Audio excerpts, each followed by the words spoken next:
Salut à tous et bienvenue dans Sneaker Spirit, l'émission. Je m'appelle Marie et nous allons retracer ensemble le parcours de personnalités qui portent la sneakers attitude sur elles grâce à des surprises que j'ai cachées moi-même dans cette grosse boîte. Notre invité aujourd'hui est un artiste complet, humoriste, comédien, auteur, producteur, graphiste, monteur, bref, il suffit de voir le générique de ses films pour s'apercevoir qu'il est partout. De Seul en scène au Whoop, en passant par sa chaîne YouTube, chaque rire pousse discrètement à la réflexion. Il ne cesse de tenter des nouvelles choses. Pour lui, se jeter à l'eau fait partie du métier. Quelle joie de retrouver Jérémy Detlo. Salut. Pas mal ce petit intro. Ouais, tu m'as impressionné en m'impressionnant. Du coup, tu perds tes mots. Ouais. C'est bien, on va être deux à bafouiller, ça va être génial. Bienvenue à ceux qui nous rejoignent dans la version podcast.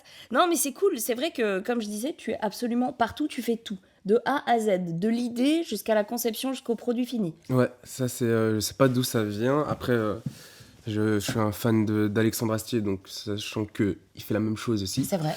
Donc, mais ouais, genre, c'est en faisant les génériques que je me suis rendu compte, je fais un peu beaucoup de trucs quand même. Mais c'est cool. Ok, j'ai une boîte juste ici. Ok. Je te propose de l'ouvrir. Comme ça, Il y a un animal mort dedans. Ok. N'aie pas peur. Il est pas mort, mais c'est un animal. Ah ouais. Qu'est-ce donc? C'est le film Camping de Franck Dubosc. Alors, soit t'aimes le camping, soit t'aimes Franck Dubosc. Ah, j'aime Franck, hein. Francky, il me connaît pas du tout. Mais en vrai, non, c'est Franck Dubosc. Ben, c'est lui qui m'a détourné du droit chemin. On va dire que moi, depuis que je suis tout petit, je voulais devenir graphiste. Genre, Ok. je crois que depuis mes 8 ans, 7 ans. Enfin, je disais, d'accord. je vais devenir dessinateur. Ok, d'accord. Donc, je dessinais et tout, mais je m'en suis rendu compte avec le temps que... ce que je voulais faire, ouais, c'était du graphisme. Et un jour, ouais, je tombe sur Pour toi, public. Un concept de vidéo qu'il avait. Et puis, dedans, il me fait hurler de rire. Et je commence à m'intéresser à tout ce qu'il fait. Du coup, je découvre les petites annonces d'Elysée Moon, etc. Et je me dis, peut-être je vais essayer son spectacle, son one-man show. Ok. Parce que le one-man show, pour moi, ça m'angoissait. Parce que je me disais, c'est quoi? C'est un mec qui est tout seul. Il n'y a pas de décor. Ouais. Il n'y a pas d'effets spéciaux. Il y a juste lui, sa C'est voix chiant, et... ça doit être chiant, et du coup, à regarder ce genre de truc.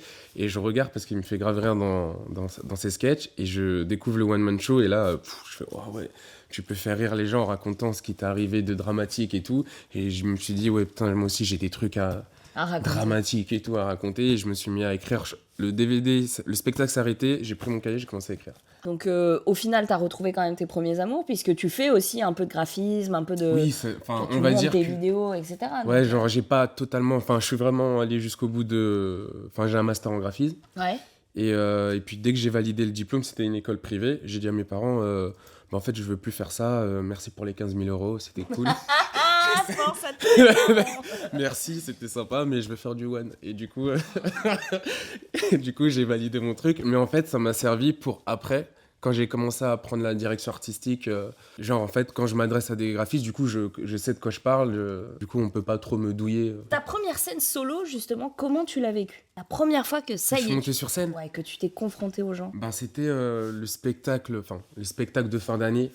Parce qu'après j'ai fait une sorte d'école de one man show, mais avec du recul, bon, faut pas la faire. Le jour de ma première, c'était un théâtre de 50 personnes max. Ah, c'est cool quand même. Et ouais, il y a une petite pression, mais moi j'étais tellement content de faire ce que j'attendais depuis longtemps qu'à aucun moment je me suis dit, ça se trouve ça va mal se passer. Ouais. Ça se trouve ça va bider et tout. Du coup je suis monté sur scène, c'était juste cool. J'ai pris la confiance rapidement, genre en fait ça s'est bien passé.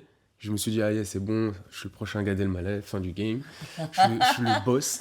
Et après, genre, j'ai rejoué une deuxième fois, ça se passe bien. J'arrête de répéter. Je me dis, troisième... Le talent. Oui, le talent, Pas besoin de bosser. c'est inné, c'est bon. Troisième, je monte sur scène, en n'ayant pas du tout répété, je monte sur scène. Oh non. Et j'avais un sketch, en gros, le deal, j'étais dans la peau d'un vieux qui fuguait sa maison de retraite pour partir en boîte avec son pote. Ok. Et je suis dans mon perso et tout. Et là, j'arrive sur scène. Je dois sortir ma première réplique, sachant qu'à l'époque, je sais pas ce que c'est que l'impro. Genre, c'est vraiment mes débuts, je connais mon texte par cœur. Ouais. Du coup, ça n'existait pas sortir de son texte, je sais pas encore ce que ça fait quand... C'est une mécanique imprévu, qui est huilée ouais. dans ton Vu que dans ton j'ai joué esprit, que 3 fois, Ouais. je sais pas que ça peut ne pas bien se passer. Et je commence à vouloir sortir ma première réplique, il y a rien qui vient. Sachant que j'ai pas répété, quoi. Oh non. et je fais mince. Et là, il n'y a Qu'est-ce pas de qui se prompteur, il n'y a pas de Y a souffleur. rien. C'est T'es tout seul et des gens qui t'attendent comme ça, vas-y. Et Allez, genre, fais une blague. sors ton truc, et du coup, je fais... genre, ça dure 10 secondes, 20... mais vraiment, mes 20, ça dure une éternité. Oh, je suis très mal à l'aise là. Et du quand tu coup, me genre, racontes ça tend et tout, allez, 30 secondes et tout, je suis là et tout, je fais, je sais pas quoi faire. Et du coup, vu qu'en plus je suis dans un perso, tu peux pas trop casser Mais ça, c'est une le vanne. mur et tout. Tu vois, tu pourrais rebondir là-dessus. Mais en Je fait, te donne des idées. Je suis scénariste. en fait, comme je suis dans un perso, Ouais, je suis pas dans du stand-up. ouais. Donc en vrai, si je sors du truc, je peux pas intervenir, c'est pas prévu. Je sors une impro nulle, je vais prendre mes médicaments pour la mémoire. Oh non, mais ça reste mignon. Non, Et après, mignon, mais après j'étais j'étais désorienté, genre non. 2 heures de spectacle où genre j'étais perdu totalement. Et là je me suis dit ah ouais en fait la scène il faut travailler, t'as pas le droit de. Et après depuis genre plus jamais je suis monté sur scène Sans jamais avoir répété avant, quoi. Avant ou un minimum refait le cheminement du spectacle dans ma tête et tout. Mais en fait moi le stand-up pour moi enfin il y a pas en vrai de vrai, il y a pas de besoin d'école. En Ouais. vrai l'école elle se fait c'est un métier, pour le pratiquer, tu es obligé de monter sur scène tout le temps. Et en montant sur scène tout le temps, tu rencontres d'autres stand-uppers qui vont te regarder. Tu vas avoir des affinités par rapport à un certain type d'humour et tout, et qui vont dire ouais, tu devrais dire ça parce que t'as pas le recul toi-même sur scène. Et il va dire ouais, tu devrais la tourner comme ça, comme ça, comme ça. Et en fait, c'est comme ça que tu commences à avoir tes tips, ta manière de. Tu trouves ton perso sur scène. Et en fait, c'est en pratiquant, en allant. Plus tu joues, plus tu deviens bon. C'est intéressant parce que c'est un one man, t'es tout seul, mais finalement, c'est une expérience à plusieurs pour pouvoir s'améliorer. C'est ça que t'es en train de me dire. T'as un système que t'appelles des comedy clubs où t'as des plateaux où tu peux avoir entre 4 et 7 humoristes qui passent le même soir sur ce plateau-là, qui dure 1 heure. Du coup, tu peux roder entre des passages entre 5 et 10 minutes. En vrai, moi, ma vraie première école, c'était le Bordel Club. Ouais. Et c'était un plateau qui a été créé par Kian Kojandi, Kairon et tout. Et moi, j'ai intégré l'équipe avec Seb Melia qui avait repris après Bref. Et du coup, c'est là où j'ai enchaîné les plateaux, où je me suis forgé jusqu'à me faire repérer par le Jamel. On va dire, ouais, c'est ma première vraie école, on va dire. On parle justement des autres humoristes, t'as fait partie du Whoop, Ouais. on en parlait tout à l'heure. Comment cette expérience a changé ton rapport à la scène ? Genre avant le Whoop, on va dire, j'étais entre guillemets un grand timide. Ok. Donc, je parlais des plateaux, mais du coup, moi, genre, les plateaux, des fois, je les regardais de loin, en mode, ouais, vas-y, je sais pas si j'y vais et tout. Et c'était juste un plateau, je me suis dit, sachant que j'ai envie de progresser, on me propose de jouer régulièrement sur un plateau. Les gars sont cool, je pense que ça faisait peut-être 2 semaines que j'avais découvert Hugo tout seul et Mr V. Je commençais à découvrir un peu YouTube et je me suis dit, ah, les mecs, ils sont cool. Je commençais un peu à jouer sur les petits plateaux du Jamel Comedy Club. Ouais. Ça se faisait en même temps. Sachant que c'est un métier, en vrai, t'es un peu seul Ouais. à la base. Et là, le fait d'avoir une bande de potes officielle, ben, ça te ramène un truc où t'as moins d'angoisse, ou avant de monter sur scène, tu Vous êtes tous blagues. dans la même Ouais, merde, genre, hein, si ouais, j'en- en fait, si je c'est peux ça. dire, hein. D'habitude, quand t'as ton spectacle tout seul, t'es dans ta loge, t'es tout seul avec toi-même, Ouais. et t'es là. Alors que là, t'es discret. Le temps que t'as pas le temps d'avoir des pensées trop négatives avant Ouais. de monter sur scène, parce que t'es tout le temps en train de te marrer, ou t'as un mec qui vient de chambrer ou autre. Et ouais, avec le Whoop, on a fini par monter un spectacle, on a fait une tournée de ouf. Et du coup, ouais, ça m'a fait réaliser des rêves de ouf. On a fait des grandes salles, on a fait le Bataclan, le Grand Rex et tout. Avec du recul, je m'en rendais pas compte, mais quand on fait, ouais, vous avez eu 250 000 spectateurs, je fais, ah ouais, quand même. Ouais. Quand tu commences au début, genre moi, je jouais devant entre 4 et 6 personnes. Ouais. Et même avec le Whoop, quand on a commencé, on faisait ça, mais au début, quand tu fais entre 4 et 6 personnes avec des potes, c'est marrant. Ouais. Parce que tu fais, on est tous nuls, c'est trop Ouais, marrant. ouais. Mais quand tu fais 4 et 6 personnes et t'es tout seul dans ta loge, tu fais, ah ouais, quand même, c'est chaud. Hein. Là, tes parents. Tu penses à tes parents qui ont dépensé 15 000 balles pour ton 15 000 école. euros, ouais, c'est chaud. Écoute, je te propose de passer à la prochaine boîte, si Ok. tout va bien. Dans cette prochaine boîte, il y a autre chose que nos équipes d'experts ont caché. Je te Ok. laisse découvrir. Un petit sac. Au du don. Ouais, attends. On s'embête pas par ici, hein. C'est une émission de mode et lifestyle. Attends. Moi, je suis en mode barbare. Ah bah alors vas-y, hein, parce que ça c'est Attends. gentil barbare. Ça, hop, Voilà. tac. Un petit peu d'ASMR pour ceux qui nous écoutent. Hop là. Alors qu'est-ce que c'est ? Un béret comme celui que je porte. Un Mais c'est béret noir. Ouais, c'est un petit accessoire que je kiffe de ouf. Je ne t'ai jamais vu sans ton béret. J'ai Ah. réfléchi maintenant, à chaque fois que je te vois, t'as toujours un béret. Là, ouais, je l'ai adopté de ouf. Et ouais, non, en fait, moi, pendant très longtemps, je portais pas de casquette. Et après, ouais, genre, dans ma tête, j'avais pas une tête à casquette, chapeau. Ok. Et c'est quoi? C'est un peu ton habit de scène? C'est devenu un gris-gris? Ouais, c'est un truc, j'aime bien le flow. Le petit flow. J'adore Le l'honnêteté. petit flow. Ça fait très Samuel L. Jackson. Ouais. Et ça du coup, je l'ai validé. Et du coup, je valide aussi ce petit béret. Alors c'est marrant parce qu'un béret à l'envers, c'est beaucoup de flow, à la Samuel L. Jackson. Ouais. En avant, ça fait plus... Où sont mes pilules pour la mémoire? Tu vois Genre, ce que je veux quand dire? je le mets comme ça. Ah non! Ah, c'est stylé. Mais là, Il y a ça un fait petit- quand un même petit- un peu daron, quoi. Ouais, non, c'est. En fait, si tu la mets en avant, tu peux pas porter de veste trop à l'ancienne. Là, Ouais. ça fait vraiment. Où est ma pipe?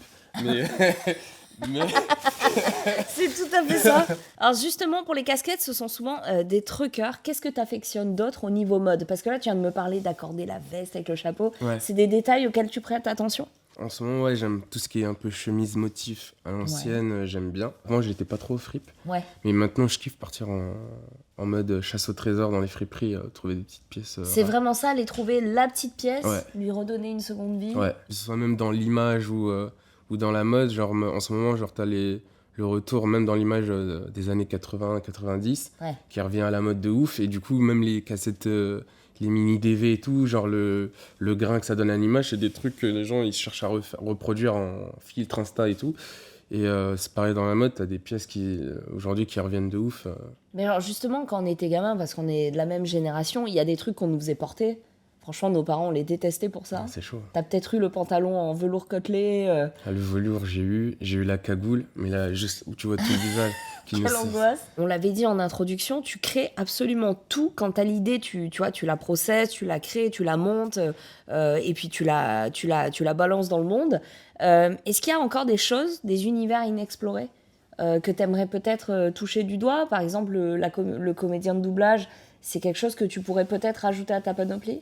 Bah en fait, j'avoue, non, ça c'est un des trucs qui m'intrigue un peu et où je suis un peu attiré parce que j'ai eu l'expérience on m'avait casté pour doubler un animé. Ok.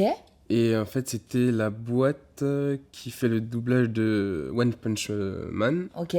Donc Et, c'est Orelsan qui a ouais. repris le Et rôle du- de Saitama. Et du coup, ils avaient fait tout un casting et tout, et je l'avais passé. Ok. Et l'expérience, même avec la directrice de casting et tout, genre, ça s'était trop bien passé. Sauf qu'au final, ils n'ont pas eu la licence de l'animé qu'ils voulaient. C'est Ok. le même studio qui l'a chopé, mais j'aurais pu avoir ma première expérience. Et après, j'ai fait aussi j'ai produit un podcast audio, une fiction Ok. audio. Enfin, la performance, c'était où je fais 50 voix dedans. Ah ouais. Enfin, ça, c'est un concept qui, à la base, qui était né sur... ça s'appelle Fantasia Story. C'était né sur Snap. Et en fait, chaque matin, en fait, je me levais, je regardais tous les filtres qu'il y avait. Ça faisait plein de persos différents. Et avec tous ces têtes, ces gueules que ça me donnait, je créais une histoire avec. J'avais un perso phare qui est devenu... qui s'appelle Petit Croustillant. J'ai fait une saison. Et je commence la saison 2, et du jour au lendemain, il vire le filtre. Et c'est comme si je perdais mon acteur principal, genre il était mort, Oh, fin du c'est game. horrible. Et je me suis dit, je peux plus continuer, du coup, fin. C'est pas vraiment le filtre qui faisait rire, mais plus les répliques. Ouais. Et je me suis rendu compte que ça pouvait exister juste en audio, parce qu'il y avait un ton, un truc décalé. On teste, et puis... du coup, j'étais en cabine, et je faisais que des voix. Du coup, j'ai enregistré tout le truc en studio, et je me suis dit, ça, plus l'expérience du doublage animé, plus cette Il y a un expérience-là, truc, quoi. je me suis dit, doublage, truc, ça pourrait être vraiment cool, quoi. Très bien, très bien. Ben écoute, je te propose de passer tout de suite à la prochaine boîte. J'ai la prochaine Sneaker Spirits Box à Yes. côté de moi. Comme les autres, je te laisse... Oula, c'est lourd. Découvrir ce qu'il y a dedans. J'avoue, c'est plus lourd. C'est... hein, Ça. si c'était fragile, Ah ciao. ouais. Ça veut me prendre par les sentiments. Ah bah écoute, ils sont bons. Hein. Ça taffe très très dur. Qu'est-ce que c'est? Alors, Spider-Man, c'est du Marvel. C'est tout ce que... je pense que c'est une des licences, un truc qui m'anime depuis que je suis tout petit. Parce que j'adore tout ce qui est comics, etc. Les super-héros, ça c'est un truc qui revient aussi mon régulièrement. tout premier fat projet qui fait que je me suis lancé un peu dans la production, entre guillemets, mais à petite échelle, c'était un projet autour des super-héros. Ça s'appelait Hyperman et Protector. C'est le premier truc où je me suis lancé même du crowdfunding où tu demandes aux gens de t'aider à financer un projet. Et c'était le premier truc où j'ai fait une campagne publicitaire, où on a produit un teaser et tout, etc. Et ouais, c'est mon but... un de mes buts ultimes, c'est de produire un truc autour des super-héros, et d'où Slipman. Ça vient clairement de ma passion pour cet univers. Et Alors du pourquoi particulièrement Miles Morales? Bah, en fait, déjà, un de mes personnages préférés de tout Marvel, c'est Spider-Man. Ok. Après, bon, il y a le fameux phénomène de « Ah, tu te reconnais dans un perso parce que c'est un peu un Renoir. » Mais Un peu. ouais, c'est un peu beaucoup, mais ouais, genre, et en fait, pour moi, c'est le digne héritier de Peter Parker. Ouais. Et du coup, en plus, il y a le côté où un peu badass du costume noir. Non, franchement, ce personnage, genre, il est vraiment stylé. De toute façon, tous les fans de Marvel, quand il y a son nom qui est prononcé, tu entends les gens crier parce que il y a une sorte de, tout le monde est d'accord pour dire ouais, c'est le successeur officiel de Peter Parker. C'est vrai qu'il y a pas mal de gens qui vont dans ce sens. Au moment où on parle, le film Spider-Man sera sorti. Ouais. T'en attends beaucoup ? Mais je pense que ça va être encore pire que le dernier Avenger, quoi. Je pense que dans la salle, ça va être... Ça va être la folie. Ça va être la folie. Enfin, j'ai des potes, on s'écrit en DM, ils font ouais, moi je vais pleurer. Ah mais c'est sûr. Il y a des gens, enfin, s'il y a le fameux phénomène qu'on attend tous, des Spider-Man qui apparaissent les trois à l'écran. Le multivers. C'est sûr qu'il y a des gens qui vont... Mais moi, c'est sûr que je vais crier comme si j'étais au stade de... T'es de cette équipe, quoi, qui crie, qui applaudit. Non, le dernier, enfin, je pense que ça va faire aussi balèze que le dernier Avenger. Merci infiniment, Jérémy, de nous avoir raconté tout ton parcours. Tu nous as fait beaucoup rire comme quoi. Hein. Allez voir son spectacle, il est très très drôle. L'émission se termine, n'hésitez pas à la partager. Vous allez pouvoir également nous écouter en podcast. Merci pour votre soutien. On se dit pas au revoir comme ça, puisque toi, c'est pas fini, il y a le pop-up. On va te poser quelques questions et les gens vont pouvoir te suivre sur les réseaux sociaux. Peut-être un petit projet en préparation ? En ce moment, je sais pas quand l'émission va sortir, mais toujours sur ma chaîne YouTube. Ouais. Après, pour 2022, on pourra me retrouver dans la série de 6 Moistiers. C'est la première série française que produit Warner.